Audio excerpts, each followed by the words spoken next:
My dear students, कैसे आप सब लोग। उम्मीद करता हूँ कि बढ़िया होंगे और अपनी पढ़ाई पढ़ रहे होंगे। मैं नवल सर अपने यूट्यूब चैनल पर आपका स्वागत करता हूँ और उन प्यारे बच्चों को बहुत बहुत धन्यवाद जो कि मुझे लगातार सपोर्ट कर रहे हैं और बहुत बहुत आभार भी साथ में।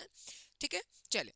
लगातार नरेशन मैंने आपको नरेशन के क्लासेस में लगातार पढ़ा रहा हूँ और उसी के साथ में मैं अब आपको पैसे वॉइस भी बताना चालू करूंगा। देखो बेटा, पैसे वॉइस की अगर अपन बात करें, जैसे टॉपिक है बॉयज, तो बॉयज में अगर अपन बात करें तो इसके दो भाग होते हैं, एक होता है एक्टिव और एक होता है पैसिव।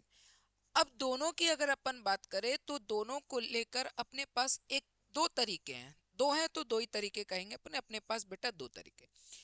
एक तो ये तरीका है कि इस क्वेश्चन को अपन as a do as directed करें, यानी इस क्वेश्चन को हम सीधे सीधे से कहें तो इस क्वेश्चन को हम बनाएं। एक तो तरीका ये होता है जैसे हम टीचर से सीखते हैं, क्लास में बनाते हैं, इसके अलावा हम प्रैक्टिस करते हैं, एक्टिव और पैसे बनाना सीखते हैं, तो ये सारी चीजें आ जाती है आपके डू एज डायरेक्टेड में।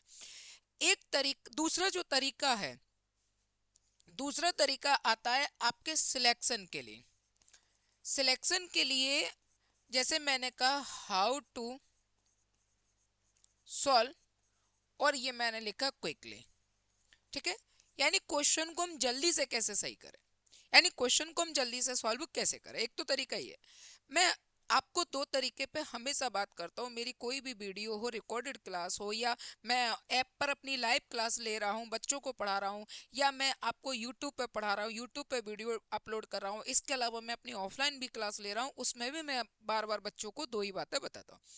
एक तरीका ये है कि आप पहले ये तय करो कि आपको टीचर बनना है, कि आपको ये तय करना है कि भाई मेरे को इससे कोई मतलब नहीं है, मैं तो अपने एग्जाम के लिए पढ़ना चाहता हूँ। कई बार क्या होता है, स्टूडेंट इतना जाना डीप चला जाता है, इतना जाना कोशिश करता है कि जब वो एग्जाम हॉल पर बैठा होता है, यानी एग्जाम सेंटर में बैठा होता है, जब एग्जाम दे रहा होता है, तो उसको लगता है कि मैं इस क्वेश्चन को पूरा पोस्टमार्टम करके रख दूं, पूरा का पूरा बना दो। भाई आप कितने भी धुरंधर बने रहो, इससे कोई मतलब नहीं है। आप कितनी भी महारत हासिल कर लो, इससे भी कोई मतलब नहीं। आप एग्जाम सेंटर में बैठे हुए हो और एसएससी आपसे ये पूछने नहीं आ रहा है कि आप टीचर हो, किसी को पढ़ाते हो, कितने साल का एक्सपीरियंस है, आपको आता भी या नहीं आता, इससे कोई मतलब नहीं। वो सिर्फ ये कहता है आप कोई भी बने रहो, हमारा एग्जाम पास करो बस। और स्टूडेंट्स गलती क्या करता है, स्टूडेंट्स गलती करता है कि जब वो जरूरत से ज्यादा सीख जाता है तो वो क्या अप्रोच नहीं बना पाता है कि बेटा मैं अपने घर पर पढ़ रहा हूँ, क्लास में पढ़ रहा हूँ, टीचर के साथ में पढ़ रहा हूँ, टीचर से पढ़ रहा हूँ, या मैं एग्जाम सेंटर पर बैठा हुआ। तो आपको चीजें ध्यान रखना है, जब आप पढ़ रहे हो, टॉपिक सीख रहे हो, टीचर से सीख रहे हो, क्लास में पढ़ो, चाहे ऑनलाइन हो ऑफलाइन हो, कोई दिक्कत नहीं है। ठीक है, तो आपको डू एस डायरेक्टेड करना होता है, क्योंकि टॉपिक हमको सीखना होता है। चीजें इंग्लिश सीखना होती है तो टॉपिक तो करना पड़ेगा। जैसे आप मैथ सीख रहे हो तो मैथ करते समय तो टीचर आपको पूरे पैटर्न में भी पढ़ाते हैं, फिर शॉर्ट ट्रैक में भी बता देते हैं। अब आप देखोगे जो उन्होंने पूरे पैटर्न में बताया, ठीक है, तो आप क्या उसको एग्जाम सेंटर पर उसका पूरा फुल पैटर्न अप्लाई कर सकते हो? क्या नहीं, आपको वहां शॉर्ट ट्रैक में यूज करना पड़ेगा। तो कहने का मतलब ये है कि हर क्वेश्चन के पास अपनी शॉर्ट ट्रैक है, लेकिन उसके बावजूद भी हम पूरा कंप्लीट क्यों सीखते हैं? इसलिए ताकि वो टॉपिक अच्छे से समझ में, टॉपिक अच्छे से समझ में आए, उसमें से फिर शॉर्ट ट्रैक निकालो और शॉर्ट ट्रैक वहां यूज करो जब आपका एग्जाम सेंटर पर एग्जाम, यानी आप एग्जाम देने के लिए गए हो, तब आप उसका अप्लाई कर सकते हो, यूज कर सकते हो। तो मैं आपसे दो तरीके जो कहना चाह रहा हूँ ना, तो ये तरीका तो ठीक है कि आप टीचर बनना चाहते हो, पढ़ाना चाहते हो, या पढ़ रहे हो, या सीख रहे हो, तो ठीक है। लेकिन वहीं अगर आप अपना एग्जाम देने के लिए गए तो ये टीचर वाली जो गलती है ये कभी नहीं करना। वरना सिलेक्शन, मैं ये तो नहीं कह सकता कि सिलेक्शन नहीं होगा, क्यों नेगेटिव बोलूं मैं आपके लिए, लेकिन मैं इतना जरूर कह सकता हूँ कि सिलेक्शन से फिर आप काफी दूर हो। ठीक है, ऐसे नहीं। जैसे आपसे कोई भी क्वेश्चन पूछा हुआ है, आपको कितना टॉपिक आता है, आप उस टॉपिक में कितने कितने अच्छे तरीके से जानते हो, आप कितने इंटेलिजेंट हो, इससे कोई मतलब नहीं है एसएससी वालों को। वो तो सिर्फ इतना कहते हैं कि आप तो मेरा एग्जाम जो मैंने दिया हुआ है उसको पास करो बस। अब जब उसको पास करोगे, उसका मतलब तो केवल इतना है। तो फिलहाल अब अपन आ जाते हैं पैसे बॉयज पर। ये बेसिक सी बात है जो मुझे आपको बताना थी, आप इन गलतियों को नहीं करना। सबसे पहले अगर अपन देखें एक्टिव और पैसिव, तो अपन एक्टिव से पैसे बनाएंगे। एक्टिव से जब पैसे बनाएंगे ना, तो रूल पहला कहता है सब्जेक्ट को ऑब्जेक्ट, ऑब्जेक्ट को सब्जेक्ट, अगले टेंस की हेल्पिंग वर्ब, उसके साथ में बीइंग लगाते हैं, जरूरत पड़े तो वर्ब की थर्ड फॉर्म और बाय प्लस सब्जेक्ट। दूसरा होता है रूल नंबर 2, सब्जेक्ट को ऑब्जेक्ट, ऑब्जेक्ट को सब्जेक्ट चेंज करते हैं। अगर आई का मी है तो मी का क्या होगा बेटा आई, वी का अस है तो अस का क्या होगा वी, यू का यू तो यू का यू, दे का देम है तो देम का दे, ही का हिम है तो हिम का ही, सी का हर है तो हर का सी, और इट का इट, नेम का नेम। तो जहां सब्जेक्ट का ऑब्जेक्ट होता है तो हमेशा ध्यान रखना कि ऑब्जेक्ट का सब्जेक्ट भी होगा। आई का मी तो मी का आई, वी का अस तो अस का वी, यू का यू, यू का यू, दे का देम तो देम का दे, ही का हिम तो हिम का ही, सी का हर तो हर का सी। ठीक है, बहरहाल और आगे बढ़े। इसके बाद अपन देखते हैं रूल नंबर 3। रूल नंबर अगला, अगर इसमें देखें तो अपन डायरेक्ट हेल्पिंग वर्ब याद करेंगे, और डायरेक्ट हेल्पिंग वर्ब, ये जो हेल्पिंग वर्ब है उसके हिसाब से चलेंगे, वही हमारे कीवर्ड का काम करेंगे। और उसके बाद में हमें ये देखना है कि अगर एक्टिव में ये वाली हेल्पिंग वर्ब दी हुई है तो पैसे में हम इनका प्रयोग करेंगे। ठीक है, आपको जो ऑप्शन मिलेंगे आप डायरेक्टली उस ऑप्शन का प्रयोग करो, यानी ऑप्शन में डायरेक्ट हेल्पिंग वर्ब देखो, आपका आंसर 100% श्योर आ जाएगा। आपने देखा एक्टिव में वर्ब की first form plus S I S do और डज है तो इज एम आर आएगा, अगर एक्टिव इज एम आर है तो वॉज वर्ब में, वॉज वर्ब में बनेगा। एक्टिव का टेंस अगर हैज और हैव में दिया हुआ तो हैज बीन और हैव बीन में बनेगा। एक्टिव का टेंस अगर हैज बीन और हैव बीन में दिया हुआ है तो ये क्या रहेगा बेटा, नो चेंज। अगर वर्ब की सेकंड फॉर्म डिड है तो वॉज वर्ब, वॉज वर्ब है तो वॉज वर्ब प्लस बीइंग लगेगा, हैड है तो हैड बीन हो जाएगा, और हैड बीन का क्या रहेगा बेटा, नो चेंज। इसके बाद विल और सेल का will be shall be, will be shall be का क्या रहेगा बेटा, नो चेंज। इसके बाद बिल हैव सेल हैव का will have been shall have been, और will have been shall have been का क्या रहेगा बेटा, नो चेंज। टोटल टेंस होते हैं 12, 12 में से 8 के बनते हैं, 4 के क्वेश्चन नहीं बनते, यानी 4 के पैसे बॉयज नहीं बनते। अब स्वाभाविक से सीखना, बात समझना, आपने कभी भी कोई भी पूरा जो कंप्लीट टेंस है उसको नहीं समझना है, आप याद नहीं करना है, आपको इसकी कोई जरूरत नहीं है कि आप याद करने लगे हो प्रेजेंट इंडेफिनिट का, प्रेजेंट कंटिन्यूअस, प्रेजेंट परफेक्ट का, present perfect continuous, present continuous का प्रेजेंट, इससे कोई मतलब नहीं है। आप डायरेक्ट हेल्पिंग वर्ब पकड़ो और आप इनका अप्लाई करो और आगे बढ़ो। चलो क्वेश्चन में अपन देखते हैं कैसे करेंगे। जैसे पहला क्वेश्चन दिया हुआ है, ठीक है, पहला क्वेश्चन लिखा हुआ है Ramu was cleaning the floor. अब एक तो तरीका ये है कि हम पूरे रूल के हिसाब से चले, लेकिन एग्जाम में हमारे पास इतना समय तो होता नहीं है कि हम पूरे जो टाइप है उसके हिसाब से चले, या मैंने सीधा सीधा कहा कि आपको बनाने की कोशिश करना पड़े, इतना समय नहीं होता। तो करे क्या, हम देखेंगे कि हमको कोई ऐसा कीवर्ड मिल जाए जहां से हमारा आंसर आ जाए तो हमारा काम चल जाएगा। ठीक है, जैसे यहाँ पूरा क्वेश्चन लिखा हुआ है तो रामू हमारे लिए क्या हो गया बेटा, सब्जेक्ट, वॉज क्या है, हेल्पिंग वर्ब, क्लीनिंग क्या हो गया, वर्ब की फोर्थ फॉर्म। ठीक है, और इसके बाद ये क्या लिखा, ऑब्जेक्ट। ध्यान रखना बेटा, घर पर बैठे हुए हो, घर पर बैठे हुए हो तो आपसे कहा कि 85 का स्क्वायर बताओ। अगर आप घर पर बैठे हुए हो तो आप 85 मल्टीप्लाई बाय 85 कर सकते हो, 5 का 5 में, 5 का 8 में, फिर 5 8 का 5 में, फिर इसका इसमें, फिर नीचे जो भी आंसर आएगा वो कर सकते हो, कोई दिक्कत नहीं। क्लास में हो, घर में हो, स्टडी रूम में पढ़ो, लाइब्रेरी में पढ़ो, आप कर सकते हो। लेकिन अगर यही चीज आपसे कहा जाए कि आप एग्जाम देने गए हो और फिर आपसे पूछा जाए कि बताओ 85 का स्क्वायर कितना होता है, फिर आपसे कहा जाए कि बताओ 85 का स्क्वायर क्या होता है, तब आप 85 बाय 85 करने की कोशिश नहीं करना। मेरा यही समझाने का मतलब है। ठीक है, तो यहाँ कोशिश ये करना है कि आपको 85 का या तो याद हो, बहुत अच्छी बात है, लेकिन इतना जाना डिजिट तक किसी को याद नहीं होता है। तो यहाँ अपन ने देखा कि जैसे अपन ने देखा 85 का स्क्वायर निकालना तो 72 25 आएगा। बोले सर आपको रटा होगा, तो आप भी रट लो, अगर मुझे रटा हुआ तो आप भी रट लो, और अगर मुझे नहीं रटा हुआ है तो आप भी समझ लो। मैं यही समझाने की आपको कोशिश कर रहा हूँ। जब आप घर पे हो, क्लास में पढ़ रहे हो, टीचर से पढ़ रहे हो, लाइब्रेरी में पढ़ रहे हो, स्टडी रूम में पढ़ रहे हो, आप खुद प्रैक्टिस कर रहे हो, आपको जितना समय लेना है आप लीजिए, प्रैक्टिस आपके ऊपर है, आप कैसे एग्जाम को हैंडल करोगे वो आपके ऊपर है। लेकिन जब आप वास्तव में एग्जाम निकालना चाहते हो और एग्जाम सेंटर पे गए हो तो यहाँ टीचर पर आप मत दिखाना। टीचर पना मत दिखाना। आप वहां पर किसी को सिखाने के लिए नहीं जा रहे हो, आप वहां पर अपना एग्जाम पास करने के लिए जा रहे हो, और एग्जाम पास करने के लिए आपके पास ये सारी चीजें होना चाहिए। ये हो गया आपका हार्डवर्क और ये हो गया आपका स्मार्टनेस। हार्डवर्क और स्मार्टनेस को जब प्लस करोगे तब आपके पास सक्सेस आएगा। सक्सेस मतलब आपका सिलेक्शन हो जाएगा। तो दोनों चीजें जरूरी है, हार्डवर्क भी जरूरी है तो स्मार्टनेस भी जरूरी है। और हार्ड वर्क से ही स्मार्टनेस निकलेगा, अकेले स्मार्टनेस से कुछ नहीं होगा, अकेले हार्ड वर्क से कुछ नहीं होगा। दोनों को हमारे पास दोनों चीजों का कॉम्बिनेशन होना चाहिए। दोनों को जोड़ेंगे तब जाकर कहीं ना कुछ विस्फोट होगा, और जो विस्फोट होगा वो निकलेगा आपका सिलेक्शन। तो वहां तक आप पहुंचिए, ठीक है। चलिए, अब जैसे मैंने इस क्वेश्चन में कहा कि एक तो तरीका वही है कि इस क्वेश्चन को हम वही उल्लुओं की तरह बनाएंगे, और एक तरीका ये है कि यार ये क्वेश्चन मेरे एग्जाम में फंस गया, अब मैं कैसे करूं। तो आपको एग्जाम में बैठा हुआ है तो पूरा कीवर्ड देखो, कीवर्ड मुझे क्या मिल गया, वॉज वर। हमें अच्छे से पता है कि अगर एक्टिव में वॉज और वर दिया हो तो या पैसिव में अगर अपन बनाएंगे तो वॉज वर्ग के साथ बीइंग का प्रयोग करेंगे। किसका प्रयोग करेंगे, बीइंग का। अब बीइंग उठाओ किस किस में, यहाँ पर वॉज बीइंग है, यहाँ वॉज बीइंग है, यहाँ अकेला वॉज है तो ये हट गया, ठीक है। अब दोनों की अगर अपन बात करेंगे तो द फ्लोर आगे आएगा और रामू पीछे चला जाएगा। तो ये तो रामू का रामू से स्टार्ट हो रहा है, ये हट गया, आंसर बचा केवल सेकंड आ गया। ये तरीका होना चाहिए। अच्छा, इसी क्वेश्चन को अगर मैं देखो, रामू का रामू से स्टार्ट हो रहा है, हटा दो, ठीक है। अब आ जाओ वॉज से।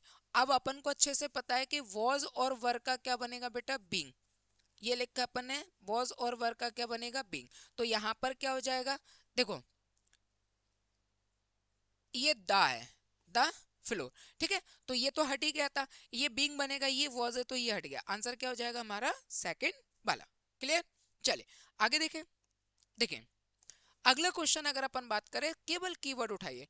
ये हमारे सी क्या हो गया हमारे लिए, सब्जेक्ट। रॉट क्या है बेटा, वर्ब की सेकंड फॉर्म। और ए लेटर क्या हो गया, ऑब्जेक्ट। अब हमें अच्छे से पता है कि वर्ब की सेकंड फॉर्म अगर आ जाए तो ये सेंटेंस किस में बनेगा, यानी पैसिव वॉइस किस में बनेगा, वॉज वर्ब में, ठीक है। आप वॉज वर्ब उठाइए, कुल मिलाकर आपने देखा इज और ये इज, ये दोनों हट गए। अब ये वॉज है और ये वॉज है, दो ऑप्शन बचे। वॉज के दो ऑप्शन हमारे पास बचे। अब वॉज और वॉज जो थर्ड वाला है और फोर्थ वाला, यानी जो दो ऑप्शन में बचे हुए उन दोनों को मैच करो। दोनों की अगर अपन बात करेंगे तो यहाँ वॉज प्लस वर्ब की थर्ड फॉर्म है, और ये वॉज के साथ में क्या आ गई, वो बीइंग। हमें बीइंग नहीं चाहिए, ये हट गया, आंसर हो गया थर्ड वाला। ये अप्रोच आपको अपनाना होगी। आप चाहो तो इस क्वेश्चन को बनाओगे, तो मैं आपको कभी निगेटिव नहीं करना चाहता, भले ही आप कितनी भी बड़ी गलती करो। कितनी भी बड़ी गलती करने के बावजूद भी मैं आपसे ये नहीं कहूंगा कि आपका सिलेक्शन नहीं हो पाएगा। मैं हमेशा यही कहूंगा कि आप कोशिश करोगे, आगे निकल जाओगे। आप में वास्तव में मेहनत करने का जज्बा है, आप निकल जाओगे। बस तरीका समझ लो। कोई बच्चा एग्जाम एग्जाम निकाल लेता है, कोई बच्चा वहीं रह जाता है, उसका कारण होता है, उसके पीछे का कारण क्या होता है कि उसकी समझ क्या काम कर रहे हैं। कई तो एग्जाम को एग्जाम के तरीके से देखते हैं, और कई सिर्फ ये देखते हुए कि यार मैं यहाँ पर टीचर बनूंगा, देखो मुझे सब आता है। तुमको सब आता है इससे कोई मतलब नहीं, आप एग्जाम पास करके दिखाओ, बस वही बात है। अकेले बैठकर आप कितना पढ़ रहे हो आपके फूफा नहीं मानेंगे। तरह तो और कछु नहीं होता का, कछु पता है तो क्या वो पढ़ता हूँ क्या नहीं पढ़ता हूँ, बाकी बारे में हमें कछु नहीं पता, तो वो चीज आ जाएगी। फिर क्या करोगे आप, तो आप अपने सिलेक्शन को लेके आइए। सिलेक्शन के लिए जरूरी है कि आप अपने अंदर कितना जानते हो, दूसरों को बताने की आपको जरूरत नहीं है। सबसे पहले अपन का उठाएंगे, कैन। अब अपन ने अच्छे से पता हुआ कि कैन को क्या होता है, कैन। और कैन का क्या बनेगा, कैन बी, ठीक है। कैन के साथ में अपन पैसे बॉयज में क्या जोड़ते हैं, कैन बी। तो आप देखो कैन बी कहाँ है,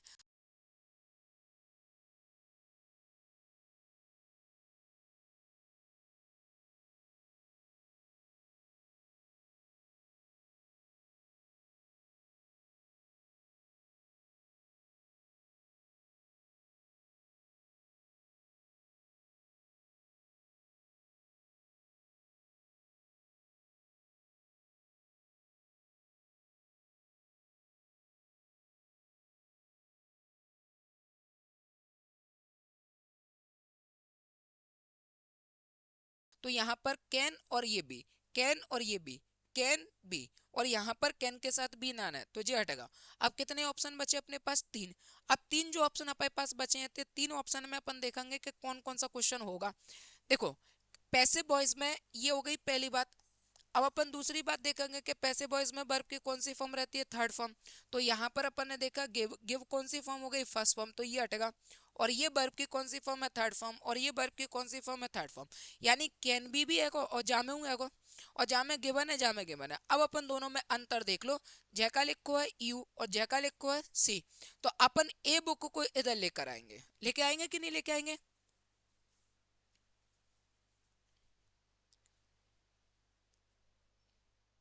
अच्छा, यहाँ पर हर भी दिया हुआ है, कोई बात नहीं। एक ये ऑब्जेक्ट ये हो गया और एक ऑब्जेक्ट ये हो गया, दो ऑब्जेक्ट हो गए। तो हर को अपन ये मानेंगे सी, और यू तो यू हमारे लिए क्या है, सब्जेक्ट, ये तो लास्ट में जाएगा, ठीक है। तो ये इससे कोई मतलब नहीं है, जे हट गया, आंसर क्या हो जाएगा हमारा, थर्ड वाला। दोबारा समझो, कोई बात नहीं।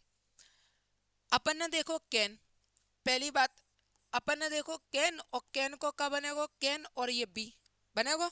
आप कैन भी देखो जा में, can be, can be, can be, और इसमें तो कैन बी ना है तो हटेगा जी। अब इससे अपन ने कोई मतलब ना है। अब दूसरी बात उठाएंगे अपन कि यहाँ पर पैसिव वॉइस में वर्ब की कौन सी फॉर्म होती है, थर्ड फॉर्म। तो यहाँ कैन भी तो दवा है, लेकिन जो कौन सी फॉर्म है, वर्ब की फर्स्ट फॉर्म, तो ये हटेगा। और ये गिवन क्या है, वर्ब की थर्ड फॉर्म, और ये गिवन का है, वर्ब की थर्ड फॉर्म। यानी यहाँ कैन भी दवा है और जहाँ जामुन कैन भी दवा है, और दोनों में वर्ब की थर्ड फॉर्म है। तो अपन ये देखेंगे दोनों में मतलब का है, मतलब दोनों में अंतर का आ रहा है, ठीक है। अब जहाँ में यू है और जहाँ में यू है, जहाँ पर गए अपन ने देखो कि जी का होगा, सब्जेक्ट, जी सब्जेक्ट हो रहा है। ये हर और ये बुक, ये दो ऑब्जेक्ट आ रहे हैं, तो इसको अपन कहेंगे ऑब्जेक्ट फर्स्ट और इसको ऑब्जेक्ट कहेंगे अपन सेकंड। अब दोनों में से वो तो ऑप्शन दिए, किसी भी एक को उसने माना होगा, तो अपन भाई के हिसाब से मानेंगे, जो एसएससी ने कही है भाई के हिसाब से अपन मानेंगे। जे सी हर है, हर का क्या होगा, सी। यू तो इधर जाएगा, इसने यू इसमें यही रख दिया, तो ये हट गया, आंसर बचा केवल थर्ड वाला। तो भी हमारा आंसर हो जाएगा। अगर जाना ए बुक माना होता तो ए बुक से भी मान सकते, तो इससे कोई दिक्कत नहीं है। अब ये तो आयोग के ऊपर है कि अपन से का पूछ ले, वो बाकी ऊपर अपन कछु नहीं कर सकते। सी प्रोमिस्ड मी अ ट्रीट। अब यहाँ पर अपन सीधा सीधा देखेंगे कि प्रोमिस्ड, प्रोमिस्ड क्या है बेटा, वर्ब की सेकंड फॉर्म, और सेकंड फॉर्म को क्या बनेगा, वॉज वर। अब वॉज वर देखो यहाँ में कहाँ है, ठीक है। ये तो प्रोमिस से स्टार्ट हो रहा है, हट गया, हालांकि वॉज है लेकिन प्रोमिस से दिया, हट गया। इसमें हैव बीन है, ये हट गया, ठीक है। और यहाँ पर ट्रीट्स हैव बीन है, ये हट गया, आंसर बचा a treat was promised to me by her. ठीक, अब कैसे बना क्या बना, इससे कोई दिक्कत नहीं है। आगे बढ़ो और अपना सिलेक्शन लो, और सिलेक्शन लेके बढ़िया मजे काटो। इसके बाद देखेंगे अपन अगला क्वेश्चन। अगला क्वेश्चन लिखा आई किक द बॉल। किक्ड क्या हो गई, वर्ब की सेकंड फॉर्म, अच्छे से पता है। सेकंड फॉर्म का क्या बनेगा, वॉज वर, ठीक है, बींग नहीं लगेगा, वॉज वर। तो यहाँ पर इज है, ये हटेगा, जे आगो, और जे हटेगा, और जे बचो, ठीक है। The ball was kicked bye, और ये यू और ये मी, यहाँ पर कौन दिया, आई, आई का क्या बनता है, मी। तो यहाँ पर ये हट जाएगा, क्या हो गया, ये हट जाएगा, आंसर का बच्चों फोर्थ वाला, ठीक है। चलो आगे बढ़े। अगला देखा अपन ने, the teacher gave the cake. The teacher gave the cake, gave क्या है, वर्ब की सेकंड फॉर्म, और सेकंड फॉर्म का क्या बनेगा बेटा, वॉज और वर। आप उठाओ, वॉज वर कहाँ है, ये हैज है, ये विल है, और ये इज है, ये भी हट गया, ठीक है। इसमें तो दिए ही नहीं है।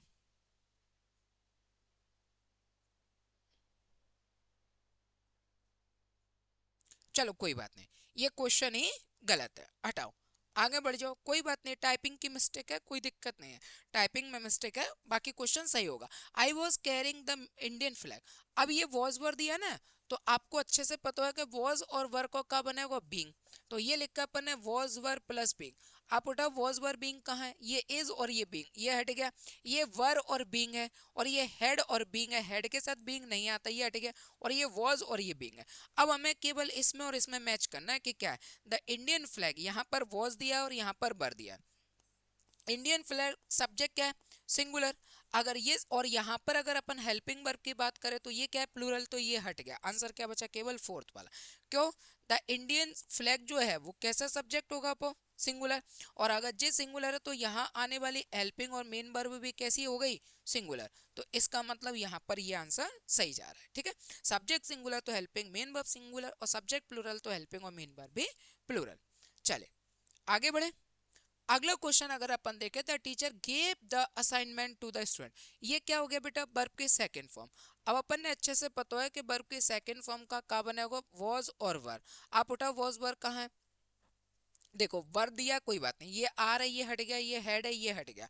अब अपन ने इसमें देखना है, फर्स्ट वाला देखना है और फोर्थ वाला देखना है, दोनों में ऑप्शन क्या है। The student were given the assignment by the teacher, और द टीचर, द टीचर हमारे का क्या होगा, सब्जेक्ट। अब टीचर हमारे का सब्जेक्ट है, वो तो लास्ट में जाओगा।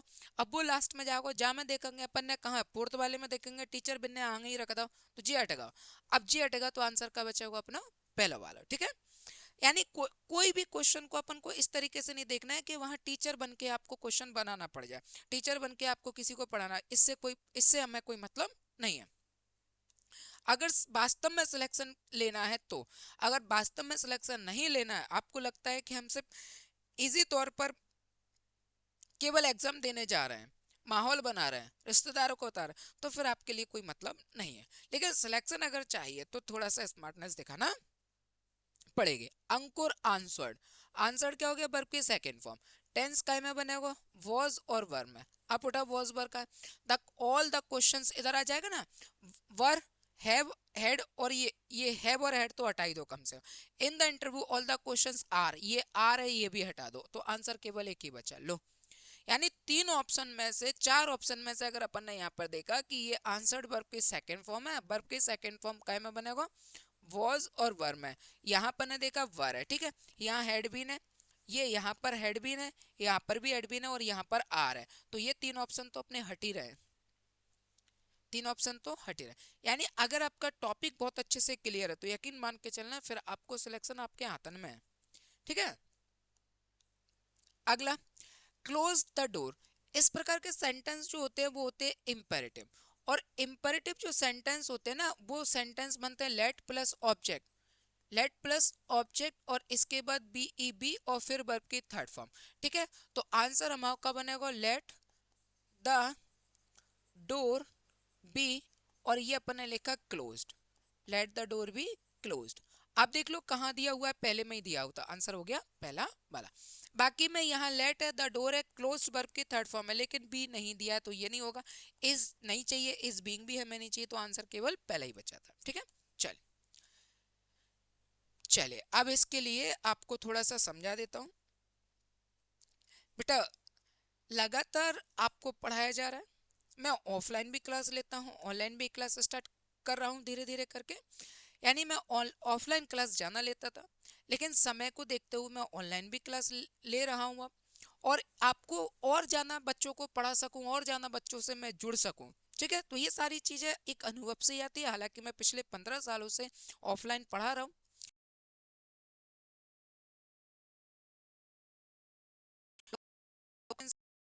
से भी बांट कैसे कैसे करना है, सभी अच्छा है, आपको भी पढ़ना है, पर सिलेक्शन की राह पर अपन को कैसे जाना है, क्या करना है, ये आपको वही पता।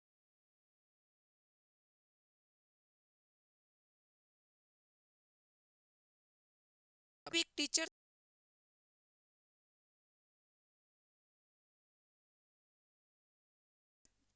उन्होंने कई बच्चे फॉर्म भरते, कई सारे, उनकी टीचर टीचर के हिसाब से, और आप भी बहुत अच्छे से समझते हो, फॉर्म जब कोई वैकेंसी आती है तो फॉर्म बहुत सारे बच्चे भरते हैं, लेकिन उनमें से सिलेक्शन उतने के ही होते हैं जितनी वैकेंसी आई हुई होती है। यानी जिन्होंने वैकेंसी, जिनसे वैकेंसी भर गई वास्तव में वही पढ़ रहे थे। बाकी में अगर आधे से ज्यादा को देखेंगे तो कई लोग तो सिलेबस नहीं जानते, कई लोगों ने तैयारी अच्छे से नहीं की है, कुछ आधे, बहुत से तो देने ही नहीं जाते, बहुत से तो सिर्फ इसलिए देने जाते हैं कि फॉर्म भर दिया था तो दिया, कुछ घूमने के लिए जाते हैं। तो सीरियसनेस अगर उसमें ढूंढोगे ना तो आपको 2 4 5% ही मिलेगा, मुश्किल से 5% ही मिलने वाला। इसका एक्सपीरियंस मैं खुद भी, मेरे पास खुद भी है, मैंने खुद भी देखा हुआ है। मैं जब अपना LIC AA का पेपर देने के लिए गया था तो उसमें एक,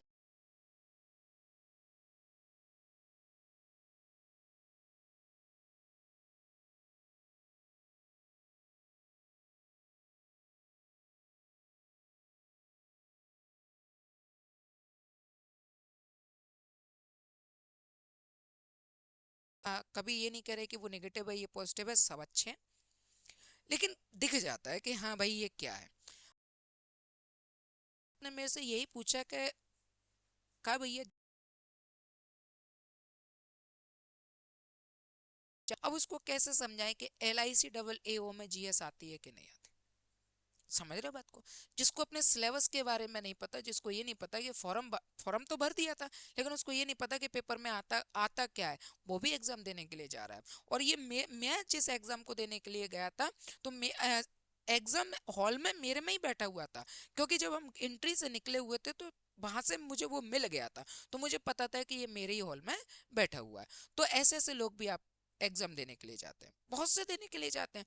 तो उनमें से केवल 5% सीरियस होते हैं, जो समझते हैं कि हाँ भाई मुझे जॉब निकालना है। तो जिनको लगता है कि यार इंग्लिश जो सब्जेक्ट है वो हमें स्टार्टिंग से ही अच्छा नहीं लगा, अच्छे से समझ नहीं आया, अच्छे से हमने पढ़ा नहीं है, ग्रामीण से हैं, ठीक है, इसके अलावा इंग्लिश में डर लगता है, तो बेटा इंग्लिश इतना बेकार सब्जेक्ट नहीं है जितना उसको मानकर बैठे हुए। तो जो भी बच्चा है पढ़ना चाहता है, इंग्लिश पढ़ना चाहता है, तो आपको न्यू ईयर ऑफर में आपको दिया हुआ है, ठीक है, सभी बच्चे हैं, तो न्यू ईयर ऑफर में आप पढ़ सकते हो केवल 799 में। आप एप्लीकेशन को डाउनलोड करना है, आपको दानावल sir group of education application download करना है, पेड कोर्स करना है और वहां जाकर अपनी लाइव क्लास में जुड़ना है। यकीन मानना कि जिस तरीके से मैं आपको यहाँ पर क्वेश्चन पढ़ाता हूँ, तो ये क्वेश्चन जो मैं आपको पढ़ाता हूँ ये तो एक तरीका है कि मैं आपको बता रहा हूँ, लेकिन इससे कई गुना अच्छा अपन उस टॉपिक को भी कंप्लीट कर सकते हैं। और जब टॉपिक कंप्लीट होगा ना, उसके बाद आप किसी भी किताब को उठा लो, जिससे आपको मन करे वो किताब उठा लो। टीचर वही जो आपसे कह दे कि एक बार टॉपिक पढ़ लो, और टॉपिक पढ़ने का मन करे उस किताब को उठा लो, जिसकी भी किताब उठा लो, कोई दिक्कत नहीं।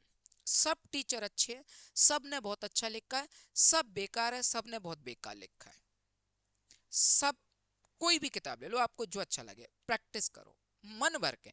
जहां क्वेश्चन फंस जाए, आप जिस टीचर से पढ़ लो उसी टीचर से वो क्वेश्चन पूछो कि सर आपने मुझे पूरा टॉपिक पढ़ाया, पूरा टॉपिक पढ़ाने के बाद मैं प्रैक्टिस भी कर रहा था, वो मुझे ऐसे भी क्वेश्चन मिले जो आपने पढ़ाए, जिस तरीके से आपने आपने पढ़ा उसी तरीके से मैंने उनको सॉल्व भी किया, उसी तरीके से सॉल्व करने के बाद मैंने अपना आंसर भी लेके और मुझे बहुत खुशी भी हुई। लेकिन कुछ क्वेश्चन ऐसे भी आ गए जिन्होंने मेरे खुशी जो थी ना, वो उनसे रही नहीं गई। मेरी जैसे उन क्वेश्चन ने मेरी खुशी को देखा, तो पता चला कि उन्होंने मेरी खुशी पूरी बर्बादी में तब्दील कर दी। क्यों? पूरा माइंड खराब हो गया। पूछा क्यों खराब हो गया? इसलिए खराब हो गया कि यार पढ़ा, टॉपिक पूरा क्लियर है, लेकिन ये क्वेश्चन हमें करना ही नहीं आ रहा सर, इसमें क्या बात है? तो आप उस क्वेश्चन को मुझे बता दीजिए ताकि मैं और अच्छे से प्रैक्टिस कर सकूं। कई बार हम कोई क्रिकेटर है और वो क्रिकेटर किसी गेंद जो बॉल है उसकी प्रैक्टिस कर रहा हो, ठीक है, मान के चलो इन स्विंग की प्रैक्टिस कर रहा हो, और आउट स्विंग वाला बॉलर आ जाए, तो क्या करोगे? तो हमको भी कुछ सीखना होता, हमको भी कुछ प्रैक्टिस करना होती है। हर चीज आप कोच पर ही डाल दोगे तो ये नहीं होगा, आपको भी अपना परफॉर्मेंस देना पड़ेगा। तो आप भी उसको बता सकते हो कि सर आपने मुझे जितना पढ़ाया उस हिसाब से मेरे आंसर भी आए भी, ऐसी बात नहीं है, लेकिन एक क्वेश्चन ये वो काफी डिफिकल्ट फंस गया, अब सर मैं क्या करूँ, आप मुझे इसमें मार्गदर्शन दीजिए। तो आप किसी भी क्वेश्चन को कर सकते हैं। किसी भी प्रकार का आप मुझसे कांटेक्ट करना चाहते हो तो 9584 121 421 पर आप व्हाट्सअप भी कर सकते हो, ठीक है, आप व्हाट्सअप करके भी सिलेबस के बारे में जानकारी ले सकते हो, कोई दिक्कत नहीं है। तो इस तरीके से आप देखोगे कि आपको 799 रुपये में पूरा कंप्लीट सिलेबस पढ़ने के लिए मिलेगा। सिलेबस क्या क्या होगा उसके बारे में भी अपन जान लेते हैं थोड़ा सा। देखो, सिलेबस ये पूरा है। जैसे एडवांस में अगर अपन बात करेंगे तो टाइम एंड टेंस है, वॉइस है, क्वेश्चन टैग है, डायरेक्ट इनडायरेक्ट है, कंजक्शन है, सब्जेक्ट वर्ब एग्रीमेंट है, बहुत अच्छा टॉपिक है और मोस्टली क्वेश्चंस इसमें से आते हैं, ठीक है। यहाँ पर पार्ट्स ऑफ स्पीच में बात करेंगे तो नाउन है, प्रोनाउन है, वर्ब है, एडवर्ब है, एडजेक्टिव है, प्रीपोजिशन है, आर्टिकल है, मॉडल वर्ब है और फिनिट वर्ब्स है। तो ये सभी के सभी टॉपिक अपन को कंप्लीट करना। हालांकि सभी कुछ हमने पढ़ा हुआ है, लेकिन उतना बेहतर नहीं कि हमारा एसएससी निकल जाए। इसके बाद अगर अपन आगे बात करेंगे तो देखो, इसके बाद हमारा पोर्शन जो आता है वो वोकैब का आता है। वोकैब में अगर अपन बात करेंगे सिनोनियम्स और एंटोनियम में, इनको रटना नहीं है, इनको अच्छे से समझकर अपन को याद करना है। रट तो लगेगा और समझोगे तो बड़ा मजा आएगा, और फिर आपको बहुत सारी वोकैब हो जाएंगे। वन वर्ड है और इडियम पैरास है, तीनों के तीनों पोर्शन को अगर अपन बात करें, चाहे वो आपका वोकैब हो, चाहे आपके सॉरी वोकैब हो, या आपका वन वर्ड हो, या इसके अलावा ये वन वर्ड हो, या इसके अलावा इडियम एंड फ्रेजल वर्ब्स हो, तो ये सभी के सभी अच्छे से समझ कर पढ़ना है। ऐसा नहीं कि रट लो, रटना नहीं है। रटोगे तो फिर आपको मुझसे भी पढ़ने की क्या जरूरत पड़ रही है, या किसी भी टीचर से पढ़ने की क्या जरूरत पड़ रही है, आप पूरी किताब को ही रट लो फिर, तो थोड़ा बहुत से क्या होगा। कॉम्प्रहेंशन, कॉम्प्रहेंशन मतलब अनसीन पैसेज, अनसीन पैसेज को भी बहुत अच्छे से समझाऊंगा। अनसीन पैसेज को मैं आपको बताऊंगा कि कैसे करना होता है, ये नहीं कि आपने पढ़ा और अंदाजे से टिक कर दिए, नहीं, आपको अनसीन पैसेज अच्छे से पढ़ना आना चाहिए। भले ही आप उसकी हिंदी मत निकालो, मैं और ना आपको हिंदी निकालना है, आपको ये समझना है कि अनसीन पैसेज दिया हुआ है और किस टॉपिक की बात कर रहा है, क्वेश्चन किस प्रकार के कर रहे हैं, और आप पे आंसर बन जाएगा। डोंट वरी, हम मैं साथ में हूँ, मैं समझाऊंगा आपको, ठीक है। चले, इसके बाद बात बाकी वही चीजें आ गई। तो आई होप कि आप अच्छे से इस चीज को समझे होंगे, क्वेश्चन भी आपको अच्छे से समझ में आया होगा। इसके बाद मैंने सिलेबस की जानकारी दी, वो भी अच्छे से समझ में आया होगा। और जो भी इंटरेस्टेड बच्चे हैं, वो 2026 में अपना सिलेक्शन लेना चाहते हैं और पेड कोर्स पढ़ना चाहते हैं, लाइव क्लास में जुड़ना चाहते हैं, तो वो जल्दी से जल्दी अपना